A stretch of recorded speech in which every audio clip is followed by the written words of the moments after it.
बिस्मिल्लाहिर्रहमानिर्रहीम, अस्सलाम वालेकुम। पाकिस्तान और दुनिया भर में देखने और सुनने वालों को अब्दुल कादिर का सलाम। तो जनाब, आज इमरान खान का सुनामी बलूचिस्तान में दाखिल हो चुका है और जिस तरह से बैक वक्त दो शहरों से पशीन और चमन से जो मनाजर सामने आए हैं, या जिस तरह से मूवमेंट का आगाज़ किया गया या एहतजाजी तहरीक को लॉन्च किया गया, उसके बाद बहुत सारे सियासी मुखालिफिन जो किसी सूरत नहीं चाहते थे कि ये मनाजर टीवी चैनल्स पर चले, हेडलाइंस में आए या टॉक शोज़ में डिस्कस हों, अब वो खुद अपने बयानात जारी कर रहे हैं, टिकर्स जारी कर रहे हैं, टीवी चैनल्स पे आके बयानात दे रहे हैं कि ओ हो देखें जी, ये तहरीक तो शुरू होने से पहले ही नाकाम हो गई, इसका तो कोई मुस्तकबिल है ही नहीं। तहरीक नाकाम हुई, कामयाब हुई, इसका मुस्तकबिल है या नहीं है। But the matter of fact is this के पाकिस्तान तहरीक इंसाफ और 6 जमाती इत्तेहाद ने जिस तरह से तहरीक तहफ़्फ़ुज़ आईन पाकिस्तान जैसी मूवमेंट को लॉन्च कर दिया है, उसके बाद बहुत सारे कैंप्स में परेशानी है, हलचल है। परेशानी थी तो दफ़ा 144 का नफाज किया गया ना। अगर ये नाकाम थी या कोई परेशानी नहीं थी या कोई टेंशन नहीं थी तो दफ़ा 144 क्यों नाफिज हुई? वो नोशकी में आज एक अफसोसनाक वाक़या पेश आया। अगर दफ़ा 144 नाफिज करनी थी या वहाँ पर कोई सूरत हाल अमन अमान की ख़राब थी तो वहाँ पर थी, यहाँ तो कोई ऐसा वाक़या नहीं आया। तो ये अमन अमान की सूरत हाल वहीं पर क्यों बिगड़ती है जहाँ पर तहरीक इंसाफ का या उनकी इत्तेहादी जमात का कोई ना कोई इस तरह की एक्टिविटी हो? तो अगर करना ही था कंट्रोल अमन अमान की सूरत हाल को, तो ज़रा नोशकी के हालात की तरफ अगर देखें आप तो वहाँ पे क्या हुआ। बहरहाल इसमें भी नहीं जाते, ये आपकी डोमेन है। कानून नाफिज करने वाले इदारे बेहतर जानते हैं कि कहाँ पर उन्हें इस किस्म के अपने इख्तियारात का इस्तेमाल करना है। लेकिन जो मनाजर आज देखने में आए और जिस तरह से पूरा शेड्यूल बताया गया, अनाउंस किया गया कि अगली बारी सिंध, फिर खैबर पख्तूनख्वा, फिर पंजाब और फिर इस्लामाबाद की है, और अगली मंजिल तो ऐसा लग रहा है कि पंजाब की है। क्योंकि आज जलसे से खिताब करते हुए बहुत सारे लोगों का जो ज़ोर था वो इसी बात पे था कि पंजाब, क्या आप तैयार हो या नहीं तैयार? तो यहाँ इस मीडियम से भी पूछ लेते हैं पंजाब के लोगों से कि क्या आप लोग तैयार हैं, क्योंकि मूवमेंट इसी तरफ आनी है। बलूचिस्तान से शुरू होने वाली मूवमेंट का रुख इसी तरफ होना है। तो जब तक ये पंजाब में पहुंचती है तो क्या आप लोग तैयार हैं? ज़रा कमेंट सेक्शन में बताइए। इस तहरीक की एक और ख़ूबसूरत बात ये कि एक ही जगह पे शिया कम्युनिटी के जो रहनुमा हैं वो खड़े हैं, खिताब कर रहे हैं, और दूसरी तरफ जो सुन्नी कम्युनिटी के रहनुमा हैं वो खड़े खिताब कर रहे हैं। यानी एक ही जगह पे, एक ही स्टेज के ऊपर शिया सुन्नी का जो एक कॉम्बिनेशन हमें देखने को मिला, और ये किसी और पॉलिटिकल पार्टी में इतना ज़बरदस्त कॉम्बिनेशन या हार्मनी, मैं ये नहीं कहता कि बिल्कुल ही नहीं है, लेकिन इतना अच्छा उसकी प्रेजेंटेशन ये बहुत कम है। और जब ये इत्तेहाद होने जा रहा था पीटीआई का किसी एक जमात के साथ, तो बहुत सारे लोगों के तहफ़्फ़ुज़ात थे कि अगर सुन्नी इत्तेहाद कौंसिल की तरफ चले गए तो मुत्तहिदा मजलिस वहादतुल मुस्लिमीन नाराज़ हो जाएगी, उधर गए तो ये वाले नाराज़ हो जाएंगे। लेकिन हमने देखा कि इन्होंने हाथों में हाथ डाल के एक जगह पे खड़े होकर किस तरह से ऐलानात किए। खैर, इस जलसे के दौरान एक और खूबसूरत चीज़, आईने पाकिस्तान जिंदाबाद के नारे जिस तरह से लगे, इमरान खान जिंदाबाद, आईने पाकिस्तान जिंदाबाद, मतलब किसी के खिलाफ नहीं है। अगर कोई शख्स आईने पाकिस्तान जिंदाबाद का नारा लगाता है तो वो किसी के खिलाफ नहीं है। अगर ठंडे दिमाग से एक लम्हे के लिए आप सोचें तो वो इस मुल्क के असल मसाइल की निशानदेही करते हुए वे फॉरवर्ड बता रहा है कि आईने पाकिस्तान जिंदाबाद है, उसी में सारे मसाइल का हल है। बस आइन बहाल हो, उसके मुताबिक चलें तो सब कुछ बेहतर हो जाएगा। फिर हामिद रज़ा ने भी कुछ ऐसी बात की। उन्होंने कहा कि ना डील हुई इमरान खान की, ना कोई प्लेटलेट्स गिरे, ना कहीं बीमारी का बहाना बनाया, ना कोई किसी के साथ बातचीत करते हुए कोई ऐसी लचक दिखाई कि लगे कि कोई कॉम्प्रोमाइज़ हुआ।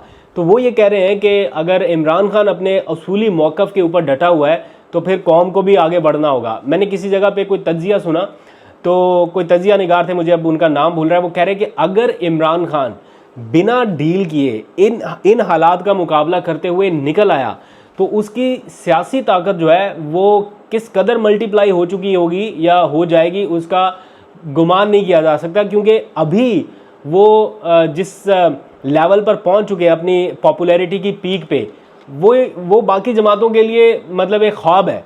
लेकिन अगर इमरान खान बिना किसी डील के ही जेल से बाहर निकलते हैं, इस अवामी दबाव के तहत निकलते हैं, या उनके केसेस में मेरिट के ऊपर फैसला होता है, उस सूरत में निकलते हैं, जो कि अभी थोड़ा मुश्किल लग रहा है, लेकिन इन केस वो निकलते हैं और बिना डील के, बिना मुल्क से बाहर गए, बिना बीमार हुए, बिना हस्पताल चेकअप हुए, तो आप अंदाज़ा लगाएं कि उनकी पॉपुलैरिटी का क्या लेवल होगा और उससे बाकी सियासी जमात के लोगों को कितनी परेशानी होगी।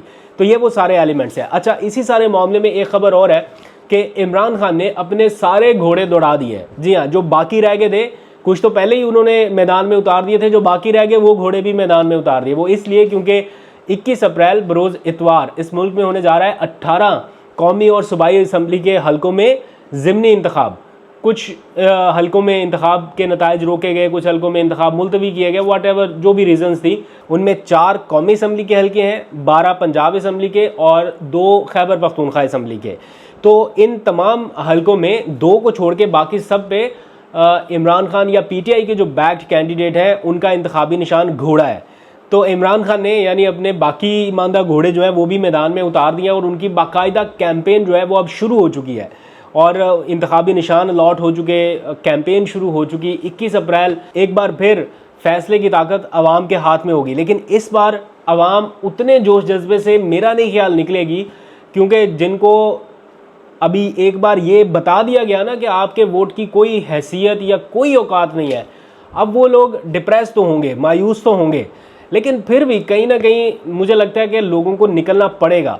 अगर इस तरह आप एक बार हार मान के बैठ गए या आपने ये समझ लिया कि हमारे वोट की कोई वैल्यू नहीं है और हम चाह के भी कुछ नहीं कर सकते, तो फिर तो समझेंगे आपने वो कर दिया जो आपके मुखालिफिन चाहते थे या जो आपसे करवाना चाहते थे।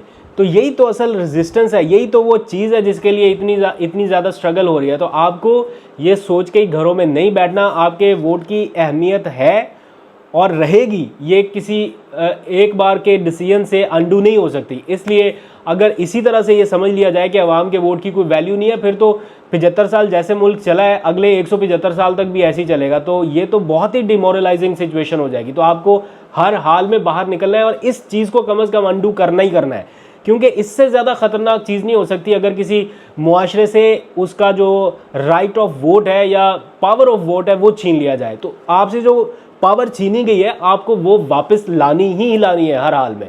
तो इसके लिए आपको मायूस हुए बगैर एक बार फिर से अटैम्प्ट करनी है। लेट्स सी क्या होता है। अच्छा, अब इस सारे मामले में घबराहट किस कदर है वो आप उसका अंदाज़ा इस बात से लगा लें कि पीटीआई के एक एमएनए है अहमद चट्ठा वज़ीराबाद से, उनके भाई हैं फयाज चट्ठा जो कि इस बार पीटीआई के ज़िमनी इंतखाबात में एमपीए के उम्मीदवार हैं।